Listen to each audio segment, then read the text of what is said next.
That means we're being recorded. Woohoo! So we have a colorful language statement. Try to refrain from swearing when sharing. Okay. That's mainly for me. But I see Manchill listed another property. You just post that last night? Manny? All right, let's get to work on some topics. What is it that we'd like to work on and exercise and think about, create, or destroy?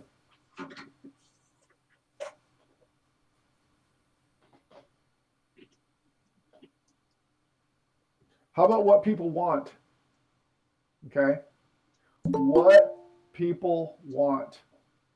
How do you discover that?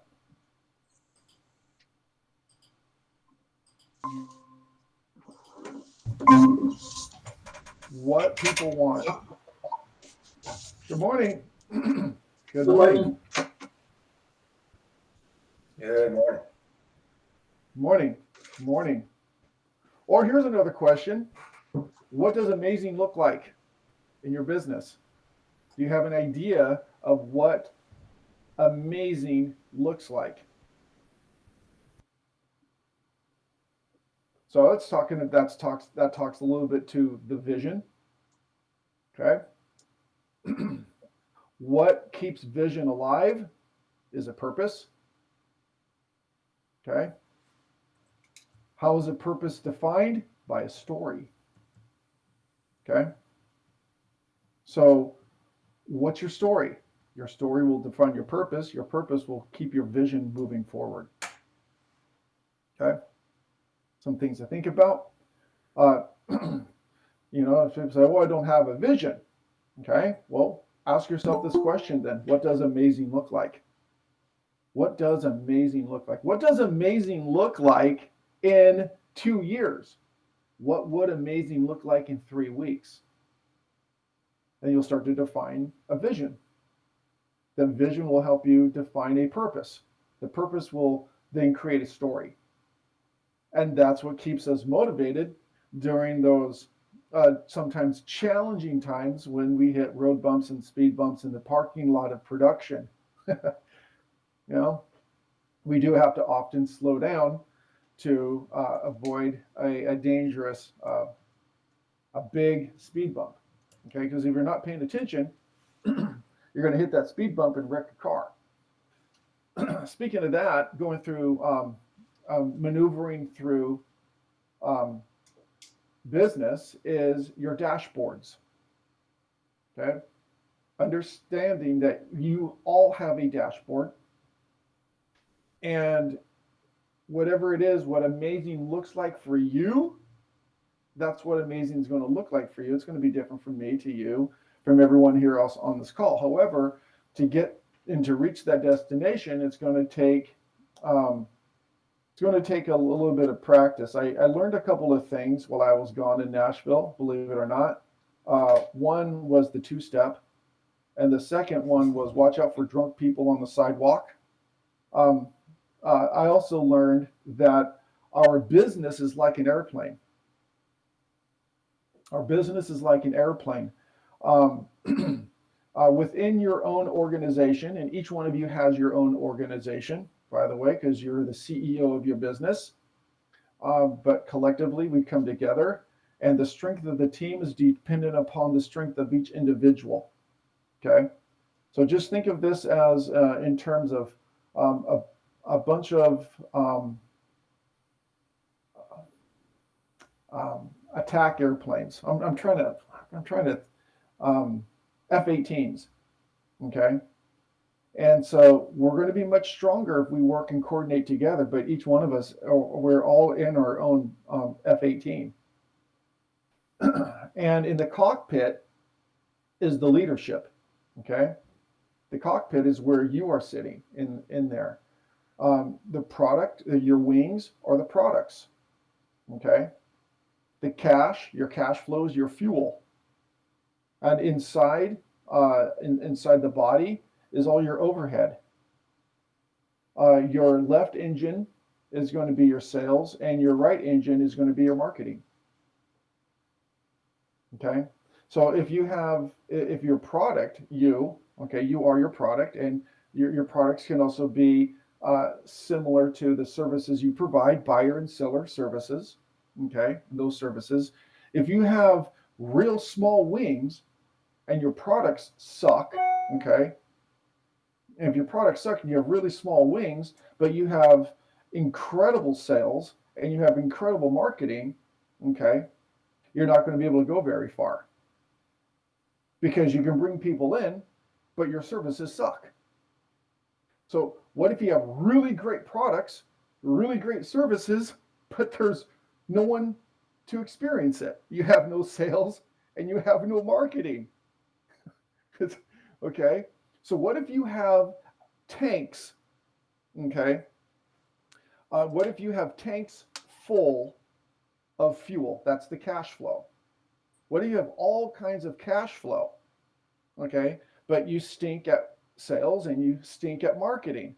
You can have all the fuel in the world, but you're not going to go anywhere if you have little tiny engines. Okay. And your overhead, watch out for those expenses as well. As you grow your business, and in terms of your own leadership, what are you doing to develop yourself? In the cockpit, you have all this dashboard in front of you, and on that dashboard, it measures how much fuel you have. Okay, it'll determine how much weight you are carrying in terms of your overhead. You're able to analyze the length and the wingspan, your products, of your buyer representation and your seller representation. You should have a pretty good balance, and the wing should be growing out there to help you sail and soar. And the fuel that you have, your cash flow, where is that being spent? See, the cash flow not only is the fuel to fire the sales engine and fire the marketing engine, how are you developing and establishing enough engine? Because if you have too much engine and not enough wing, you're going to have problems.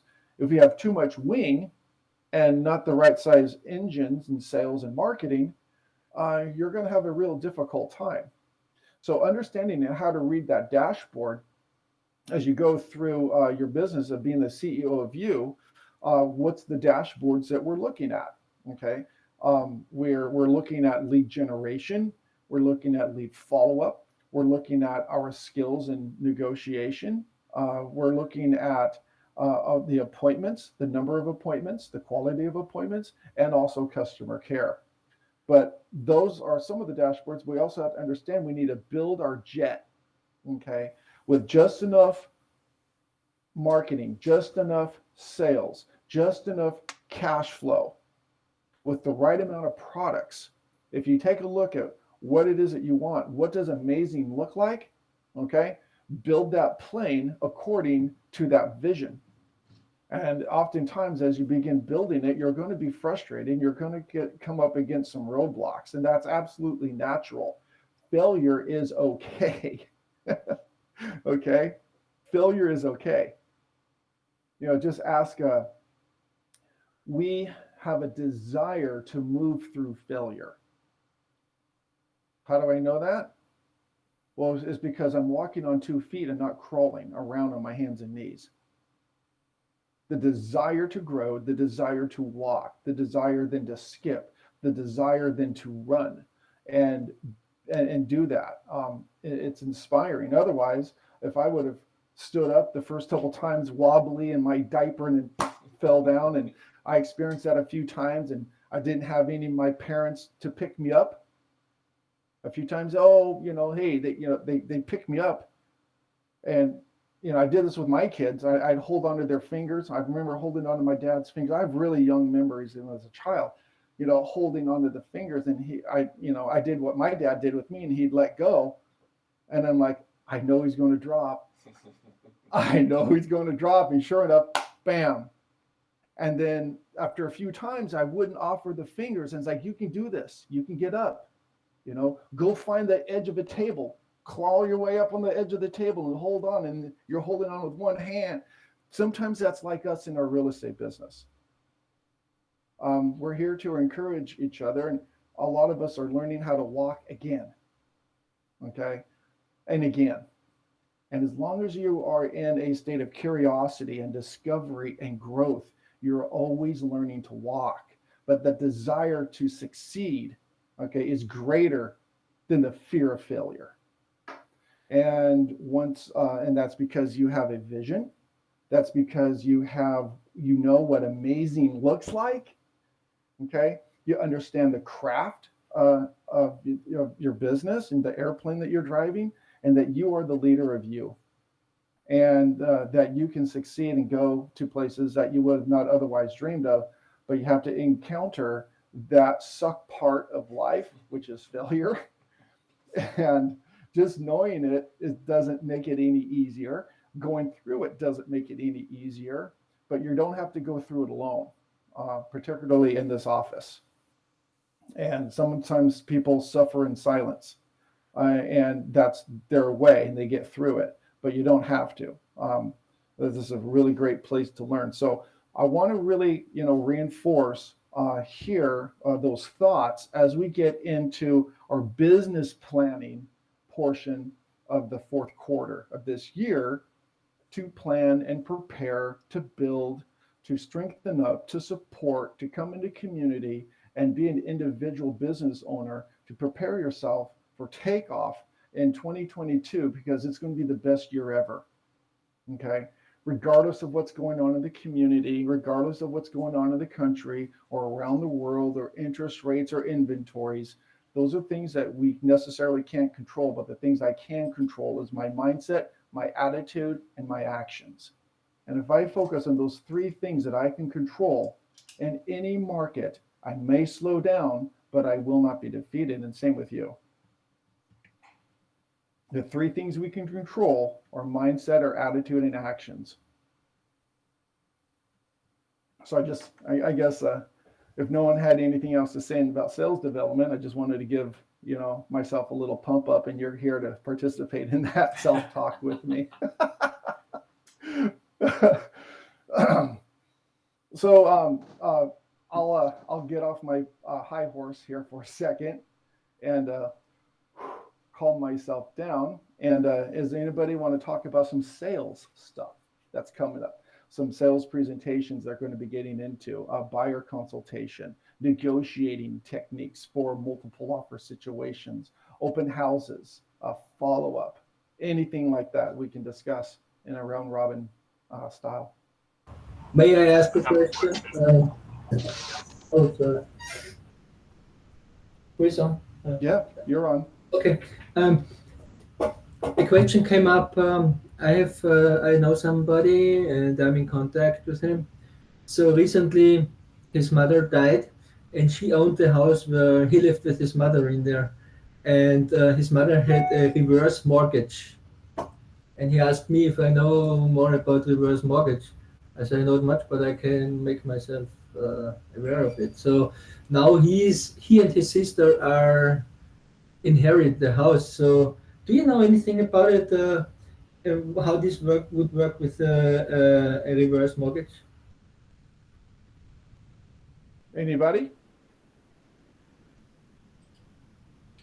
So my understanding on reverse mortgage is that it's the homeowner owns it, and it's usually done when they're elderly, and they're looking for a revenue stream, and so they're able to get a mortgage that is literally a reverse. So the mortgage company is giving them monthly payments up to whatever they got approved for, and when they sell the home, then it would have to be paid back. Yep. Okay, the difference is for the person who inherits it, right? So they can keep the difference of the selling price versus the mortgage. Correct. Okay. It's not going to prohibit a sale if No. that is the discussion. Yeah, this is the question. Yes, I will meet him tomorrow, and I want to be a little more aware of it. So if he's looking to sell, he needs to know what the balance is in Yes. order to figure out what the sales price is, what the balance on that reverse mortgage is, and then closing costs, and then that would be their net. Then ever how the estate decides to parcel that out, that's where they go. Right. That's right. Yeah. Okay. That is correct. Perfect. But yeah, good question. Thank you. Yeah. So you're going on go ahead, Manny. I have a question on buyer's consultation and listing presentation. Okay. Do you or anybody have questions that you can talk to the buyer or seller about just to build rapport? Because we go through this all the time, and we talk about the steps, but we never really talk about conversation starters so you can build rapport and get to know the client. Because to me, I think that's the most important thing, is them getting comfortable with you and you building rapport with them. Then you're just giving them information that every other agent can. So are there any questions or conversation starters to lead to build that rapport with the client? And so rapport building, I always go back to the elements that I've learned is understanding, commonality, appreciation, trust. That's what establishes rapport with people. Icebreaker types of questions to break the ice. Really, I really use sometimes questions that are related to what it is that we are discussing, in order to find out other areas that we may have commonality or interests in, that I can deepen through an understanding, and take the topic away from real estate for just a second. So instead of a theoretical discussion, let's talk in pragmatic terms. So scripting. Hey Mantil, are we going to be in person, or are we over the phone? In person. Okay. Have I met you before, or is this the first time interaction? It's a first time interaction. Okay. Great for coming in today. Real quickly, have you lived in this area for much time? Yes, I've lived here for 4 years. Oh, really? Where'd you happen to move in from?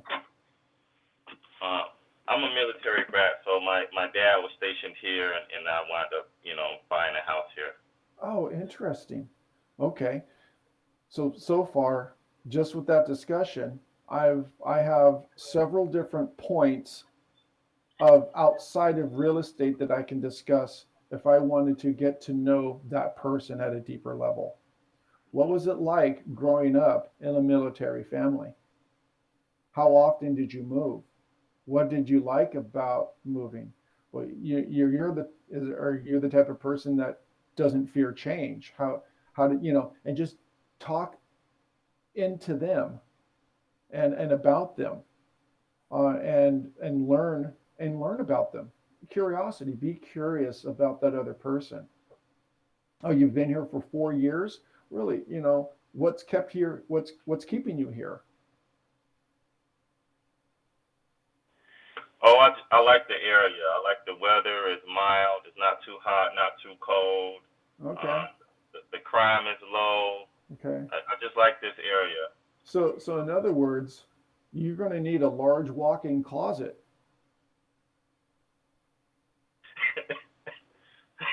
Because you have all these clothes for all these different seasons. Okay, you're not like in Arizona, like a friend of mine who has like 4 pairs of shorts, 3 t-shirts, and a tank top. Yeah, thanks. Okay, so there's a lot to do. What's your favorite summer activity? What is it like you do things like that? Just talk into them. And you'll be more curious about them than you are curious about the sale. Person before paycheck. Okay. In a roundabout way, consider it your first date. I know that sounds odd, but that's kind of the mindset that you go into it.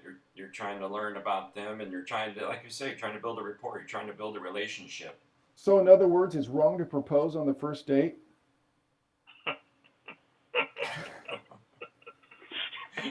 That's been my mistake the whole time? Okay.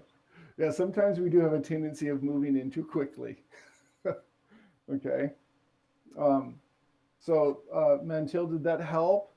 For some icebreaker, get to know them, asking a few key questions about themselves, what brought you here, how long you've been. I had no idea that the conversation was going to go in that direction.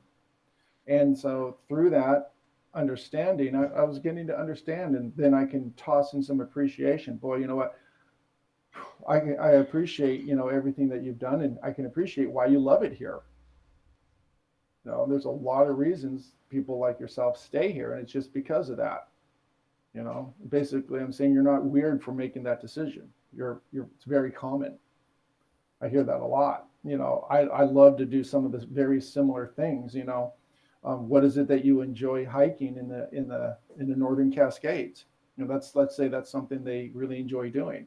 Well, really, what lakes have you gone to? What trails do you prefer? How often are you doing that? Oh, you're with your kids. You like to do that on your own. Kayaking, whale watching. Okay. So whatever it may be.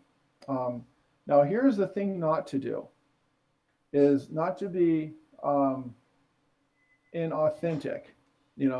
Well, I love fishing here in the Northwest.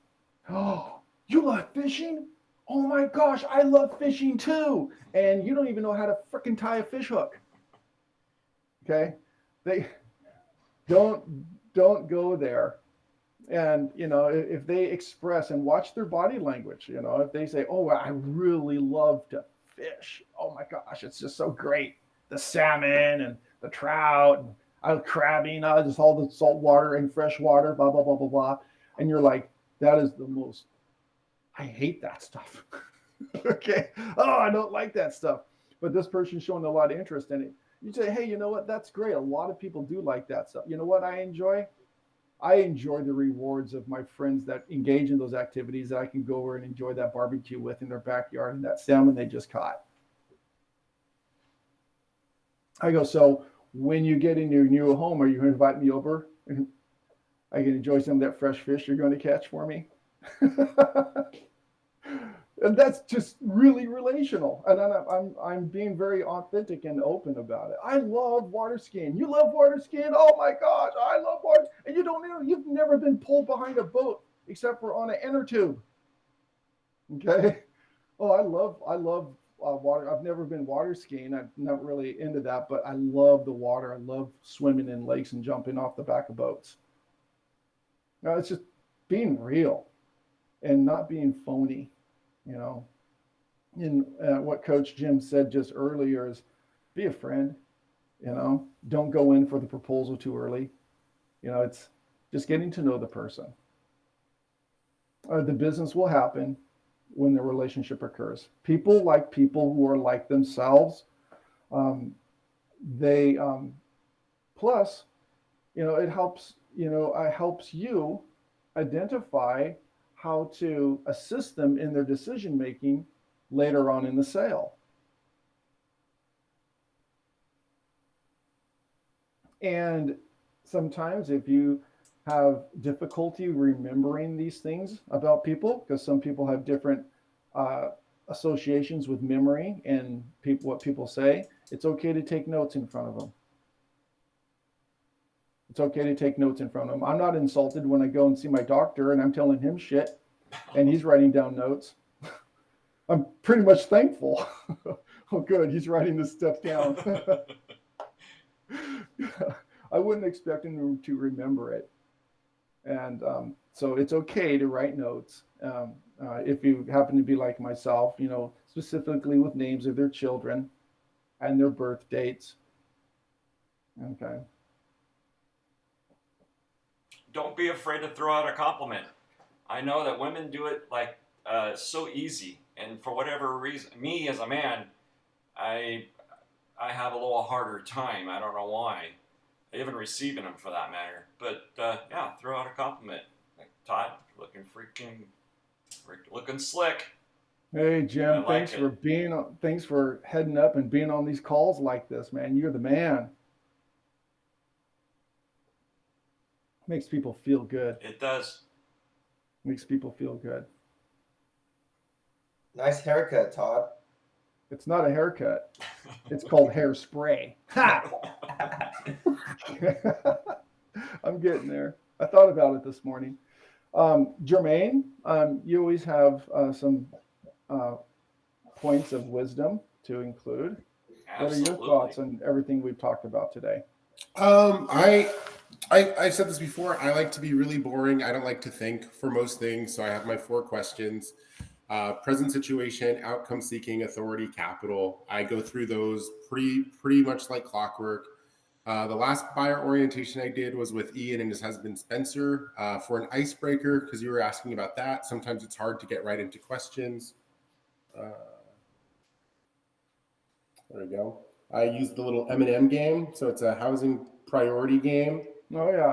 Where they don't have to speak for the first 5 minutes. They literally just get to kind of assign their M&Ms however they want. I give them a 30 M&M budget. That way we take money out of the equation and they're able to answer honestly about what's important to them. And then where it gets fun is it's really easy with 30 M&Ms and everyone's super confident that they can get exactly the house they want. And then we review it. I talk a little bit about some of the decisions they made. And then we take away 10 M&Ms and we say, congratulations, you are now in a seller's market. And then after we play that game, like I said, we talk about commentary. I want to know where they're living. So if they're in an apartment, if they're living with family, if they're paying rent right now. So that's present situation, because that's a lot of time where the pain is. Qualifying, good. You know, like, so with those guys, they're living rent free, but they're living with their parents and they've been married for 4 years, and it's just creating a little clash on the relationship. It's time. And then we go to outcome seeking. What kind of house are you looking for? They start talking about monthly payment. They start talking about 1 or 2 bedroom with a yard. Not super picky, but the area is important. And then we get to authority. You know, is your dad going to be a co-signer, or are you going to need help with the down payment, or is it just you two? And then the last one is we get into money, because we're the expert and it's not their job to figure anything out in the dark. So I want to know, how much is their savings? What are they comfortable with monthly payment? Have they gotten pre-approved for a loan? And then once we have all those questions and they pretty much tell us their wants and desires and all their dark secrets, I always finish with a recap, which is a promise, but it's just what they said. So, hey, Spencer, Ian, thank you so much for meeting with me. Based on everything you've told me, you're looking for a 2-bedroom under $2,500 a month.